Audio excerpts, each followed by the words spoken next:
नमस्कार दोस्तों, जो से हरियाणा न्यूज पर आपका स्वागत है। नौलथा गौशाला से लाइव जुड़े हैं। डेरा बाबा लाठेवाली गौशाला नौलथा में आयोजित वार्षिक उत्सव में बतौर मुख्य अतिथि पहुंचे राज्यसभा सांसद कृष्णलाल पवार ने कहा कि गाय हमारी आस्था का प्रतीक है, हमें गौवंश के लिए सदैव तैयार रहना चाहिए। उन्होंने गौशाला समिति से कहा कि उनकी जो भी जिम्मेदारी लगाएंगे उसके लिए वे तैयार हैं। उन्होंने गौशाला को 11 लाख रुपए अनुदान राशि देने की घोषणा की। वार्षिक उत्सव में बतौर विशिष्ट अतिथि पहुंचे हरियाणा पुलिस के हाउसिंग बोर्ड के corporation DGP Haryana doctor RC Mishra ने कहा, निस्वार्थ भाव से गौ माता की सेवा करने का फल अवश्य मिलता है। गाय का दूध अमृत है। उन्होंने ग्रामीणों को कहा कि वे पहले ही 29 गौशालाओं से जुड़े हुए हैं और अब नौलथा गौशाला से जुड़कर 30 हो गई हैं। उन्होंने पंजाब का उदाहरण देते हुए कहा, पंजाब के हर परिवार में कोई ना कोई कैंसर से पीड़ित है। उनके उपचार के लिए पंजाब से जोधपुर के लिए ट्रेन लगाई गई है जो उनको उपचार के लिए ले जाती है। आज हमने प्राइवेट कंपनी के बहकावे में आकर केमिकल के प्रयोग से खेती कर हर घर में बीमारियों को पैदा कर दिया है। उन्होंने कहा कि पहले ज़माने में राजा महाराजा गाय के लिए युद्ध करते थे, लेकिन अब दिन प्रतिदिन गाँव की संख्या घटती जा रही है। लेकिन अभी भी समय है, आने वाली युवा पीढ़ियों को भारतीय संस्कार और संस्कृति के बारे में जागरूक करने के लिए आह्वान किया। मिश्रा ने गौशाला समिति को अपने कोष से 1 लाख रुपए अनुदान राशि देने की घोषणा की। वहीं पहुंचे करनाल लोकसभा सांसद संजय भाटिया के सुपुत्र चांद भाटिया ने गौशाला समिति को 11 लाख रुपए अनुदान राशि देने की घोषणा की। कार्यक्रम की अध्यक्षता गौशाला प्रधान सूरज भांजागलान व मंच संचालन तिलकराज ने किया। डेरा बाबा लाठेवाली गौशाला के प्रधान सूरज ने कहा कि वार्षिक उत्सव पर क्षेत्र के लोगों ने बढ़ चढ़कर दान किया है। कार्यक्रम में पहुंचे लोगों ने लाखों रुपए का दान गौशाला को दिया है। गौशाला समिति ने सभी दान सज्जनों का धन्यवाद करती है।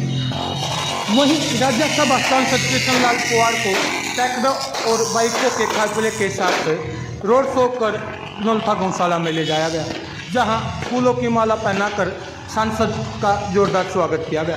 सांसद ने लोगों को संबोधित करते हुए नौलथा गौशाला को 11 लाख रुपए की अनुदान राशि देने की घोषणा की। वहीं हरियाणा पुलिस हाउसिंग बोर्ड के corporation DGP doctor RC Mishra ने भी 1 लाख रुपए की अनुदान राशि नौलथा गौशाला को दी।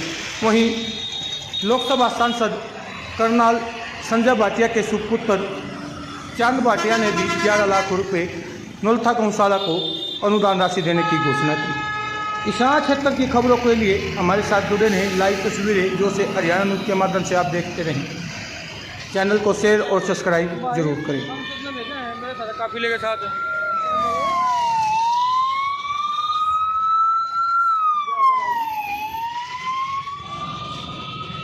फोटो मार ले, इसका आगे जाकर फोटो मार लेंगे। हाँ चल। गौशाला में आए हैं और गौशाला में आने का हमारा मतलब क्या है, मकसद क्या है। भारतीय अध्यात्म में यदि आप जाएंगे, हमारा भारतीय अध्यात्म में पूरा का पूरा जीवन गाय पे निर्भर है। हम लोग गो भक्त हैं, गायों की सेवा पे ही जीवन हमारा निर्भर है। हमारी दिनचर्या गाय की सेवा से शुरू होती है और हमारी दिनचर्या गाय की सेवा से समाप्त होती है। हमारा जीवन गाय के साथ है और जीवन पर्यंत गाय के साथ जुड़े रहते हैं। इसलिए हमारे भारतीय अध्यात्म में कहा गया है कि गाय हमारी सर्वदेवमयी है। सभी देवों को यदि एक जगह कहीं पाना है, वो सिर्फ आपको गाय पे मिलता है और दुनिया में कहीं पर नहीं है। दूसरी चीज मैं कहना चाहूंगा कि अथर्ववेद में कहा गया है कि गाय रुद्रों की माता है। गाय रुद्रों की माता है, वसुओं की दुहिता है और आदित्यों की श्वासा है। इसलिए गाय अमृतमयी है। हम इसलिए कहते हैं गाय का दूध जो है अमृत के समान होता है, क्योंकि गाय के अंदर जो चीजें पाई जाती हैं वो दुनिया में कहीं नहीं पाई जाती। इसलिए गाय को हम अमृतमयी कहते हैं। और गाय हमारे जीवन का, कहते हैं, धर्म अर्थ काम मोक्ष चारों जो है इच्छाओं को पूर्ति करने वाली होती है। इसलिए गाय को केवल इंसान नहीं देवता भी पूजते हैं। जितने भी देवता हैं सबका निवास स्थान गाय के ऊपर है, गाय के अंदर पाया जाता है। गाय के पीठ में ब्रह्मा जी पाए जाते हैं, गाय के गले में विष्णु जी पाए जाते हैं और गाय के मुख में रुद्र पाए जाते हैं। बाकी पूरे देवताओं का जो है मैं कहूंगा तो लंबा हो जाएगा, मैं केवल 3 प्रमुख बता रहा हूं। कहते 33 करोड़ जो देवता हैं उनका सबका निवास स्थान गाय के अंदर है। और गाय को जो है हम मां क्यों कहते हैं? हमारे यहाँ भारतीय अध्यात्म में गाय को मां कहा गया है। कोई ना कोई कारण है। मां किस लिए जो है होती है, मां का क्या रोल होता है? कहते हैं कि गाय के अंदर वो चीजें पाई जाती हैं जो दुनिया में किसी भी जो है जानवर में, किसी भी इंसान, पशु पक्षी में नहीं पाया जाता है। तो इसलिए गाय को हम अपनी माँ कहते हैं। और माँ इसलिए कहते हैं कि माँ क्या होती है, अपने बच्चे के लिए दुनिया की हर चीज हाजिर कर देती है, उसके खाने पीने के लिए दुनिया की सब व्यवस्था करती है। और यहाँ तक कि कोई चीज गलत होती है, कोई चीज उसके बच्चे के लिए नुकसान होता है, वो उसको अपने बच्चे को कभी नहीं देती, क्योंकि माँ अपने बच्चे के स्वास्थ्य की पूरी कामना करती है और उसके लिए अपना तन मन धन तीनों समर्पित कर देती है। तो इसलिए इसको जो है मैं एक जो है एक्सपेरिमेंट से साबित करूंगा। आज से 6-7 साल पहले एक एक्सपेरिमेंट हुआ था यूएसए में, अमेरिका में हुआ था। और उन्होंने कहा था कि भाई हिंदू कहते हैं कि गाय जो है, गाय का दूध अमृत है, गाय हमारी माता है। हम देखते हैं कि गाय के अंदर अमृत किस तरह से है और कैसे उसका दूध अमृतमय है। इस पर उन्होंने रिसर्च की। उन्होंने 100 गाय ली देसी और 100 गाय ली उन्होंने विदेशी, जिसको हम जर्सी कहते हैं। और एक्सपेरिमेंट करके देखा कि हर गाय जितनी 100 गाय दोनों हैं, सब में थोड़ा सा पॉइजन